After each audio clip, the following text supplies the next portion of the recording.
어느 교회에서요, 제자 훈련을 하고 막 끝나니까 9시가 됐더래요. 한 분이 9시 뉴스 좀 봅시다. 그래서 텔레비를 켰어요. 그랬더니 첫 화면이 호텔이 불이 나가지고 불이 막 번지니까 사람들이 꼭대기로 막 대피하는 거예요. 사진에 보니까 3명이 위에 있는 거예요. 아우, 저분들 구출돼야 되는데 어떡하지? 구출 다 될 수 있을까? 뛰어내릴까? 그랬더니 목사님이 그거 보시더니 저 중에 2분은 뛰어내리고요. 한 분은 용기가 없어서 못 뛰어내렸는데 헬기가 와서 구해주세요. 근데 조금 뉴스를 더 듣다 보니까 정말 그런 거예요. 와, 우리 목사님은 예언의 은사가 있으시네. 근데 목사님이 하시는 말씀, 예언의 은사가 아니고요. 여러분 성경 공부할 때 답 쓰고 있을 때 나는 핸드폰으로 8시 뉴스를 보고 있었어요. 예언의 은사를 받지 않아도 핸드폰 뉴스를 본 것처럼 우리가 예언의 은사를 받지 않았어도 우리의 미래를 넉넉히 하나님의 말씀에서 알 수 있습니다. 우리는 살고 다시 살고 부활하여 영원히 주님 곁에 삽니다. 다시 살리시는 하나님의 은혜를 믿고 의지하고 사는 신앙의 삶이 되기를 주의 이름으로 기원합니다. 오늘 말씀은 나인이라고 하는 성에서 있었던 일입니다. 독자 외아들이 갑자기 죽은 거예요. 근데 그 엄마는 남편을 일찍 사별하고 혼자 이 아이만을 그냥 키운 거예요. 지나간 날 울 일이 얼마나 많았겠어요. 그래도 울지 않았습니다. 왜냐하면 아이를 단단히 키우려고. 지난날에 차라리 죽고 싶은 때도 많았었습니다. 근데 죽지 않았습니다. 왜냐하면 아이를 고아로 만들면 안 되겠고 공부시키고 당당하게 사는 한 인격으로 세워주기 위해서 그건 내 책무다 생각하고 죽지도 않고 잘 견뎌왔습니다. 그러다 보니까 아이가 점차로 커서 사람들이 당신 아들은 참 인사도 잘해요. 이렇게 똑똑하고 착하고 예배당은 어떻게 이렇게 잘 나올까? 이렇게 칭찬하니까 아이를 키운 보람이 있어서 엄마가 그때마다 즐거움을 누렸습니다. 조금 더 크니까 직장에 취직을 했어. 청년이 되니까 취직을 했는데 저녁이 되면 아이하고 같이 밥 먹으려고 엄마가 열심히 음식을 준비했다가 아이가 오면 같이 상에 앉아서 밥을 먹으면서 하루 동안에 있었던 일들을 서로 나누는데 그게 얼마나 기쁜지 몰라. 엄마가 생각하길 이 행복을 하나님이 나에게 주시네. 너무 감사하다. 그리고 꿈꾸기는 조금 있으면 이제 이 아이가 결혼하겠구나. 그럼 나도 며느리 보고 손자 손녀도 보고 정말 행복한 날들이 곧 오겠구나. 그런 꿈과 그런 소망을 갖게 된 거예요. 그런 소망 마땅히 가질만 하죠. 그런데요. 어느 날 갑자기 이 아들이 죽었어요. 죽었습니다. 그러니 지난날 견디고 참고 오늘까지 살아왔던 모든 노력들이 그 무슨 쓸데가 있는 일이 됐습니까? 앞으로 살 소망이 있습니까? 살 소망도 없고 살 목표도 없고 그리고 살고 싶지도 않습니다. 그러니 흐르는 것이 눈물이고 진이 다 빠져서 걸을 힘도 없습니다. 장례 치르는데 장례 행렬을 그냥 뒤따라가면서 하염없이 눈물만 쏟고 있는 것입니다. 낙심되고 이 어머니의 마음 뭐라고 표현할까요? 낙심되고 절망적이고 아무런 소망도 없고 아무런 의욕도 없는 그런 상태가 된 것이에요. 근데 이렇게 절망적인 상황, 되돌이킬 수 없는 비극과 맞닥뜨리는 것은 이분만이 아닙니다. 사실은 우리가 모두 그렇습니다. 때때로 손댈 수 없는 상황을 마주치게 되고 어찌할 수 없어서 자기 능력의 범위가 아니라서 그냥 하염없이 낙심하고 울 수밖에 없는 환경에 도달할 때가 있습니다. 그럴 때가 있습니다. 그런데요, 이 장례 행렬이 지나가는데 맞은편에서 또 한 행렬이 오는 거예요. 한 행렬이 오는데 그거는 예수님과 제자들 그리고 나인성의 많은 사람들이 함께 따라오는 거예요. 근데 이분들은 우리 읽은 바로 앞에 보면 백부장의 종 중에 병든 종이 있었는데 예수님께서 집에 직접 가시지도 않고 멀리서 말씀 한마디로 그 아이가 살아났어. 살아났다는 소식을 듣고 지금 이 나인성으로 오고 있는 거거든요. 그러니까 제자들은 얼마나 기뻤겠어요. 얼마나 흥분됐겠어요. 와, 주님과 같이 있으니까 놀라운 기적들이 우리의 것이 되네. 그래서 즐거움으로 왁자지껄하고 왔을 거예요. 하하 호호 하면서 왔을 거예요. 한쪽에서는 장래 행렬, 한쪽에서는 예수님의 행렬, 한쪽에서는 우는 행렬, 한쪽에서는 기쁨으로 웃는 행렬이 딱 마주치게 된 겁니다. 제자들은 머쓱해서 어떻게 해야 되나 조용하고 숙연한데 그때 예수님이 어떻게 하는지를 보게 되겠죠. 근데 예수님께서 13절 불쌍히 여기사, 예수님은 불행을 만난 인생들을 불쌍히 여기시고 긍휼히 여겨주시는 사랑의 하나님인 줄로 믿습니다. 불쌍히 여기시고 그리고 이렇게 말씀하셨습니다. 울지 말라, 울지 말라. 이 말씀은 단순히 동정하는 인사가 아닙니다.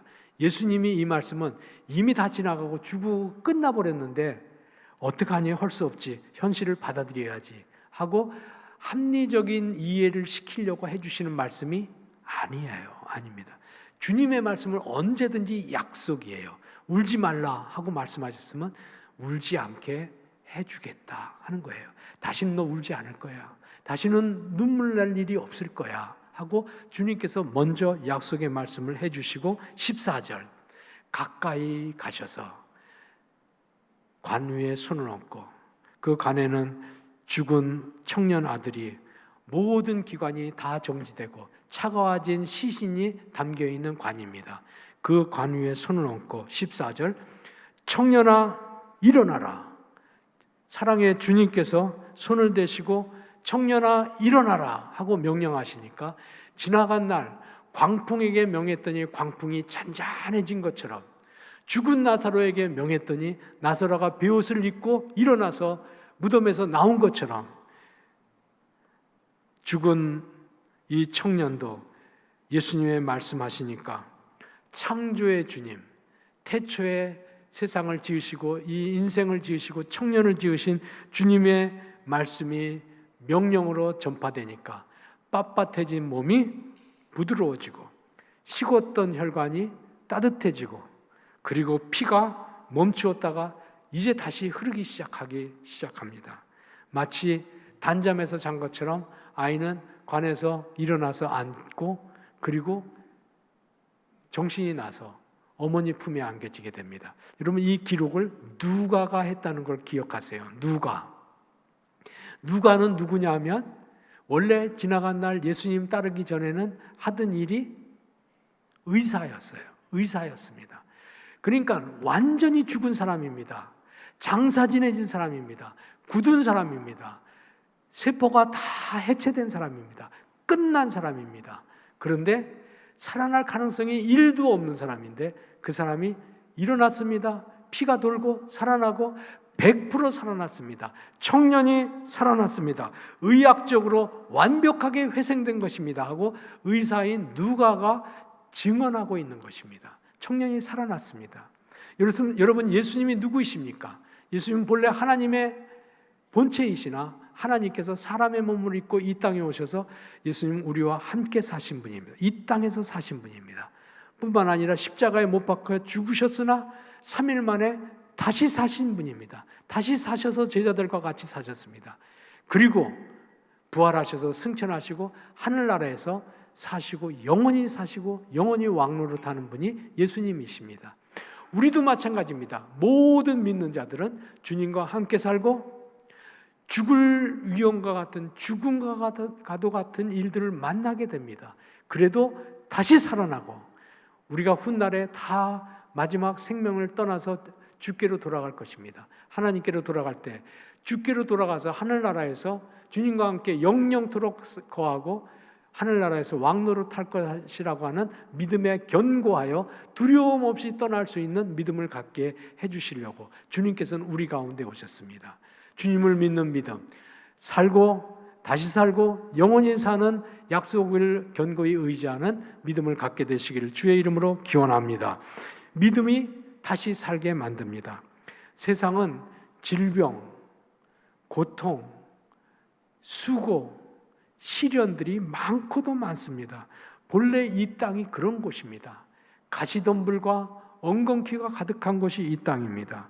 그래서 세상에서는 누구나 고통당하고 눈물 흘리고 탄식하고 낙심하고 절망합니다. 그런데 그곳에도 예수님이 오셔서 손대주시면, 만져주시면 변화되고 바뀌어지고 새로워지고 새 생명을 삽니다. 오늘 우리 장로님 조금 아까 기도하실 적에도 주님 오셔서 만져주시고 고쳐주시고 새롭게 해주세요 하고 기도하셨는데 그렇습니다. 주님이 오셔서 만져주시면 새롭게 됩니다. 예컨대 보세요. 예수님이 눈먼 사람의 눈을 만져주셨습니다. 눈이 환히 열리고 보게 되었습니다. 귀신 들린 자들에게 가까이 오셔서 귀신 들린 것을 쫓아내 주시니까 건전해졌습니다. 문둥병자에게 손을 대주시니까 문둥병이 치료함을 받았습니다.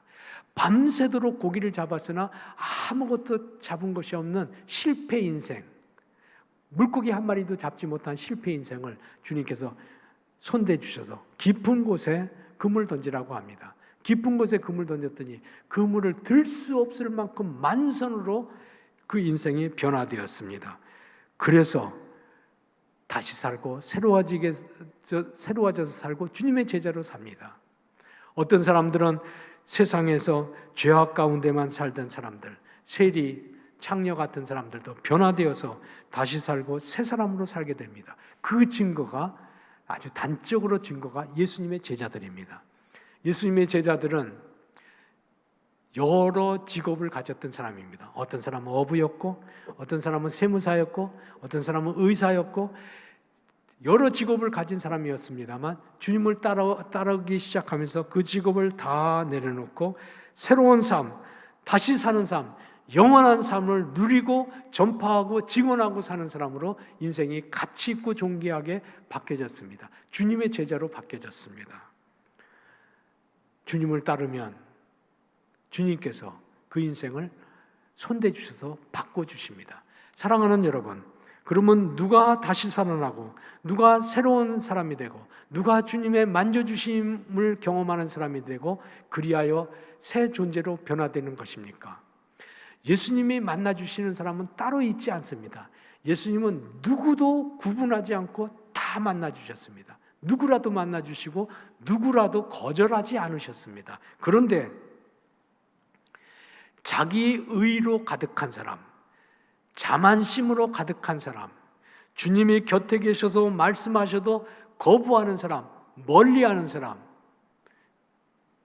거역하는 사람은 주님이 곁에 계셔도 불행하게도 그 곁에 있으면서도 은혜를 입지 못했습니다.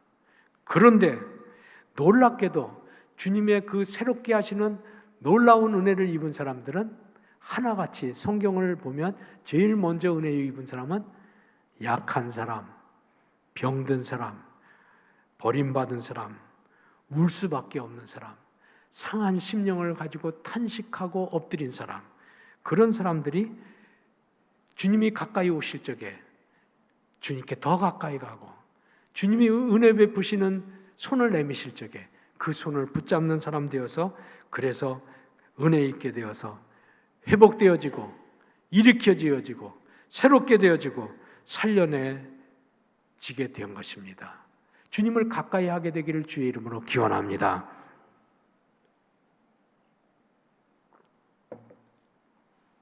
예컨대 이런 것입니다. 우리 교회가 이 위기에서 코로나 때문에 모이기도 어렵고 성가대 연습하기도 어렵고 성경 공부도 안 하고 전도도 못하고 하는 게 아무것도 없습니다. 그리고 오시는 것도 여러분 예배당 다 오세요 안 오시는 분들 말하기도 어려운 때입니다. 그런데 이때 이 위기, 이 어려움의 상황에서 주님의 손이 만져주시고 새롭게 하시고 변화시켜 주시는 놀라운 은혜를 여전히 경험하는 길이 있을까? 있습니다. 그게 주님을 가까이 하는 것입니다. 기도하며 가까이 하세요. 성경 읽으면서 가까이 하세요. 지나간 날 하지 못했던 것, 주님께서 감동해 주신 것, 정직하고 의로운 믿음으로 나아가시고 회개하고 돌아서서 주님께 가까이 가세요. 얼마든지 할 수 있습니다. 그렇게 하면 하나님께서 명령해 주시는 거죠. 교회여 청년아 일어나라 하고 말씀해 주셨는데, 교회여 일어나라. 그리고 우리 각 사람의 이름을 부르시고 나사로야 일어나라, 청년아 일어나라 하는 것처럼 권아무개야 일어나라 하고 주님께서 말씀해 주시는 은총을 입는 것입니다. 그렇게 주님께 가까이 가는 것이 귀하다고 하면 내가 다른 사람도 주님께 가까이 가도록 인도할 수 있습니까? 있습니다. 있습니다. 예컨대 이런 것입니다. 우리가 자식들에게 좋은 것을 주고 싶지만 잘 가르치질 못합니다. 좋은 것을 줄 능력이 없습니다. 그리고 어머니 아버지 노릇을 안 해봐서 어떤 것이 바른 어머니 아버지로서 교육하는 것인지를 잘 몰라서 잘못 가르칩니다. 그럴 때마다 우리 아이가 주님을 가까이 가서 주님께서 새롭게 하시고 변화시켜 주시고 존귀하고 가치 있는 사람으로 써지는 사람 될 수 있으면 좋겠는데 어떻게 이 아이가 주님을 가까이 할 수 있을까? 여러분, 때를 따라서 아이를 안아주세요. 안아주세요. 안아주면서 가르치려고 하지 마세요. 가르치려고 하지 말고 안아주고 기도하세요. 들리지 않게 기도하세요. 또 아이에게 들리게 기도하면 아이에게 기도하는 게 아니라 훈육하는 것이 되니까 그냥 안고 속으로 기도하세요. 하나님, 내가 이렇게 안아주고 있는 것처럼 주님께서 안아주세요. 내가 해줄 수 있는 게 없습니다. 주님께서 돌봐 주세요.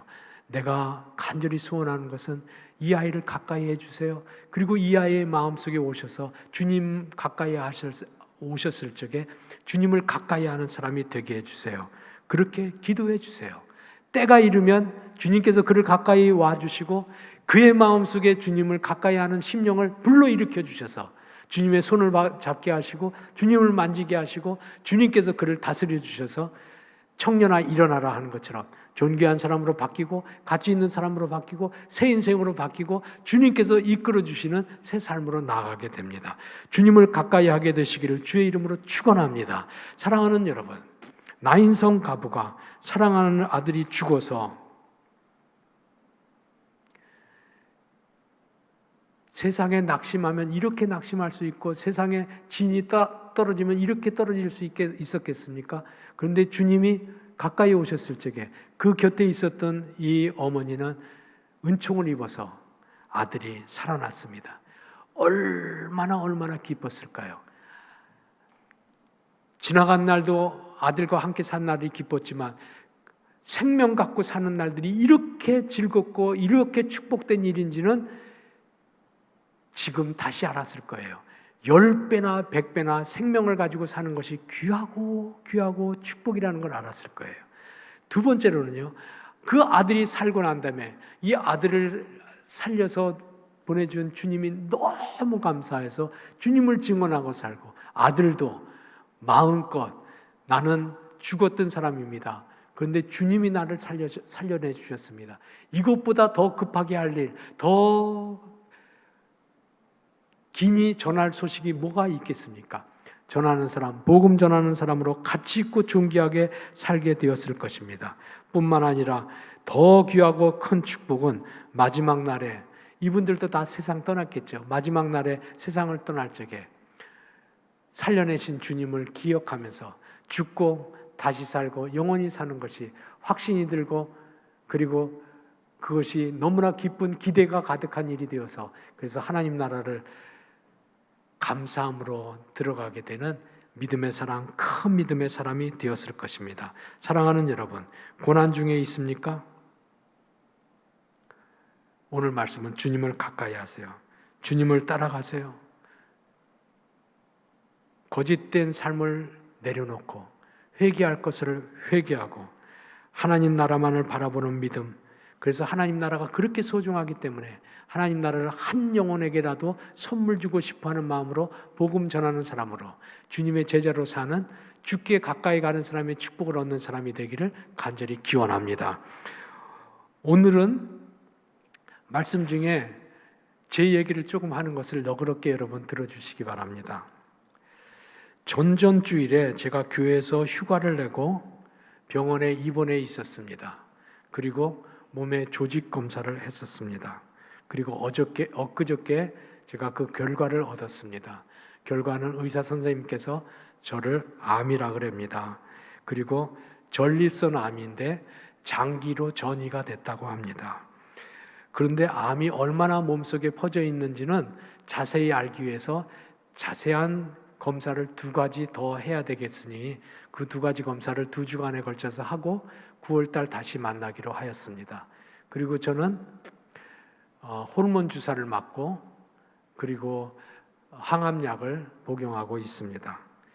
하나님, 저는 어떻게 하죠? 목사를 도리어 걱정하는 성도들을 생각하면 어떻게 해야 되죠? 염려되고 근심되기도 합니다만 하나님께서 저에게도 그리고 우리 교회 공동체에도 은혜를 베푸시고 손대어 주시기를 기다리면서 믿음으로 투병하고 이겨내겠습니다. 진료와 수술과 처방은 전문가이신 의사 선생님들이 하는 거니까 그분에게 맡겨드리고 저는 우리 교회에 암과 투병하는 분이 계세요. 많이 계세요. 그리고 오래된 질병으로 고통당하는 분도 여러 분 계세요. 그분들이 지난날 그리고 지금도 그렇게 하는 것처럼 저도 똑같이 주님을 바라보고 고통의 순간이 덮쳐와도 치료를 꿋꿋하게 받으며 담담하게 목회 사역을 진행해 나가도록 하겠습니다. 성도들도 저와 함께 기도하면서 이 기간이 주님께 가까이 가는 기간이 된다고 하면 지금이 도리어 근심되지만 염려되지만 기쁨으로 바뀌어지고 찬송으로 변화되어지는 주님의 약속의 실현을 우리도 보게 될 걸로 믿습니다. 주님께서 때가 되면 오셔서 손대주심으로 새로운 날들로 바꿔주시고 그래서 지금 사는 날들이 얼마나 복된 날들인가를 알게 하시고 그래서 다시 살고 가치 있게 살고 지나간 날 허튼 믿음으로 살고 세속적인 믿음으로 살았던 사람이 온전한 믿음으로 살고 그리고 영원한 나라를 바라보고 내일 세상을 떠나도 하나님 나라에 대한 소망 때문에 감사함으로 사는 삶으로 산다고 하면 축복 중에 축복이라고 말할 수 있겠습니다. 저 때문에 저의 약함 때문에 성도들에게 걱정이 되어서 미안합니다. 진심으로 미안합니다. 그렇지만 저와 여러분 모두가 이때 하나님께서 소원하시는 것은 주를 가까이 하는 것이라 하는 것을 알게 되었으니 저도 주님을 가까이 하고 온 성도들도 주님을 가까이 하는 동안에 하나님께서 은혜를 베풀어 주시고 청년아 일어나라 말씀하신 것처럼 우리의 믿음도 일어나고 우리의 삶의 열정도 일어나고 우리의 삶의 헌신도 사명도 일어나서 우리의 생애를 하나님이 맡겨주신 일 잘 감당하는 생애로 바뀌어지게 되기를 주의 이름으로 기원합니다. 아멘. 기도합시다. 죽은 청년을 살려 어머니 품에 되돌려 주신 사랑하시는 주님, 탄식하는 하나님의 백성들의 간구를 들어 주옵소서. 주께 나오고 주께 가까이 하고 주께 소망을 두고 주님 앞에 순수하고 순전한 믿음으로 나오는 하나님의 백성들에게 약속하신 대로 살게 하시고 다시 살게 하시고 하나님 나라에서 영원히 살게 하시는 은혜를 입게 하시고 견고한 믿음 가운데 서게 은혜 내려 주옵소서. 예수님의 이름으로 기도하옵나이다. 아멘.